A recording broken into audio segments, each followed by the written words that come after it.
Hey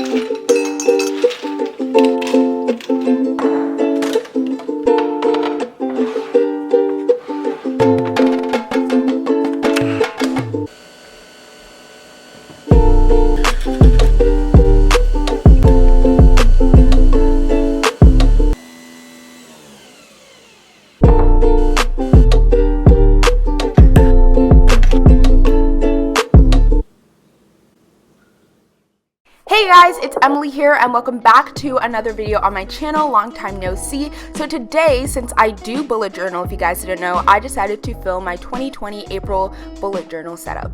So we're gonna go ahead and start with the cover page and the quote page that I always do on the left side of the cover page. So this month I decided to go with a very springy theme because last month, March, you guys didn't see it because I never film my bullet journal setups, but it was a very dry. It honestly didn't turn out the way I wanted it to. I barely bullet journaled last month anyway. Barely wrote anything, barely tracked any exercising or any what do you call those thingies? Barely tracked any health things like exercising or habits. There you go. Never tracked any of my habits. So it was not a good month. It took 4 pages. I only recorded 1 week. I actually did 2 weeks, I think, but one of the weeks I didn't like, so I went ahead and glued it to the next page. That way, if it makes sense, I glued 2 pages together. That way that week would have never existed because you can't see it because I glued them together. So I basically only have 1 week. I only recorded 1 week. You can only see 1 week. And yeah, it was a very drabby month. Also, the theme was very messed up because I think I kind of started out okay in the cover page, but then I started, what I usually do is I usually draw things out. I have a theme and I usually draw, do some cute doodles, sketches, whatever, and make it look nice. And last month I decided I kind of wanted to do some scrapbooking and stuff like that, and it did not turn out the way I wanted it to. So this month I wanted to draw everything, and then it turned out again, while I was sketching everything, when I actually started to, draw it out and film this, I decided I actually wanted to scrapbook a little bit more, and it ended out being I scrapbooked a lot a bit more, but it's fine. I like it anyway.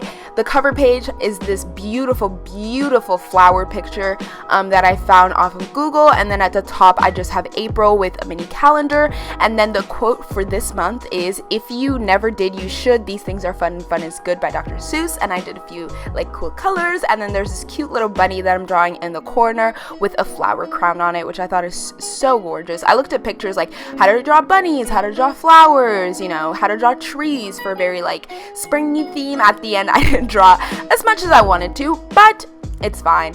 I still think it turned out well. I even drew this little bird on this next page. So right now we're working on the calendar, and I drew it very, very small because right now I'm in quarantine, and we're not supposed to go back to school, well, as of right now, till May 1st. People are speculating longer, I'm speculating longer, but as of right now, May 1st, so that means that all this month I'm not gonna have a whole bunch of stuff to really put down as events. So I decided to make the calendar small just to write due dates and stuff like that for my online classes when I start back up again, which is after spring break. So in 2 weeks I'm gonna start back up all the online classes again.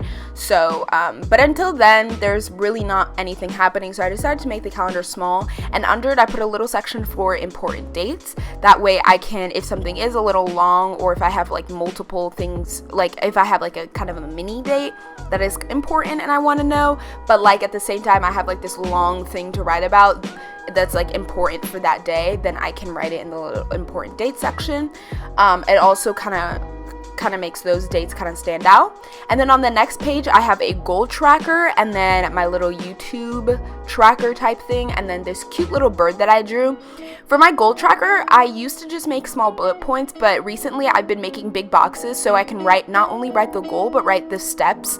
So what I would do is I would write number 1 and then write out my goal, and under it put check boxes of me of steps that I can take to achieve that goal. That way when I go look back on the month, it doesn't look like maybe I didn't achieve any goals, but I was really close to achieving all my goals. So I can see that. So I'm not like super bummed out when I don't see a single checkbox for the goals checked. But now I can see, like, at least I did almost all the steps on every single month, if that makes sense. It makes it more accurately tracks my goals, basically. So in this next page, I made a habit tracker and a mood tracker. For the habit tracker, I did exercise. Actually, let me pull up my bullet journal, which is right here next to me. Yay. Okay, so for the habits, I did 7 or more hours of sleep, hydrate, exercise, goal tracking, reading, and eating healthy. And then for the mood tracker, I finally actually did a mood tracker. I stopped doing a mood tracker after like December 1st, I think. I didn't do any more mood trackers because I thought they were dumb. Like the whole concept of not December 1st, like just in December, I thought the whole concept of a mood tracker was like kind of dumb, so I didn't want to do it. Plus, I didn't really bullet journal every single day with like school going on and everything like that. I didn't bullet journal every single day, so mood trackers were a little pointless when I've skipped like 3 days and don't even remember how I feel, which is essentially a good thing because then it's like, well, at least I don't remember that I was actually in a very crappy mood 3 days ago, so that's good. But then at the same time, it's like, well, I can't say that I've had a great month if I really just haven't, you know?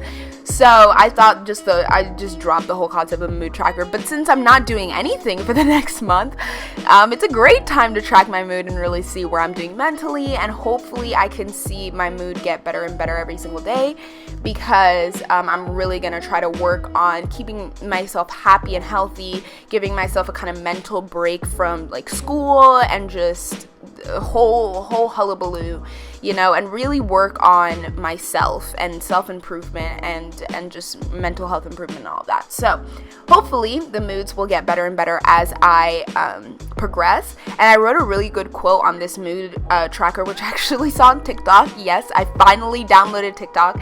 I refused to download TikTok for a very long time until last week when I got so bored. Okay, I have refused to download TikTok for like 6 or 7 months when it first was introduced, when the first, like, the whole idea was introduced to me. No, actually since summer, so a very, very long time. I was like, no, I'm not downloading TikTok. Like, that's so stupid. And then one time, like in December or something, I downloaded it, and then I stayed up so late that night. I was like, I'm never doing that again. Like, that's horrible. So I deleted it again. And then I got so bored last week that I decided to download it again. So yay. But anyway, I saw this quote on there that says, or I saw this quote on TikTok, and it's, the only disability is a bad attitude. And I have never loved a quote more in my life. That's definitely overdoing it, but I thought that was such a great quote.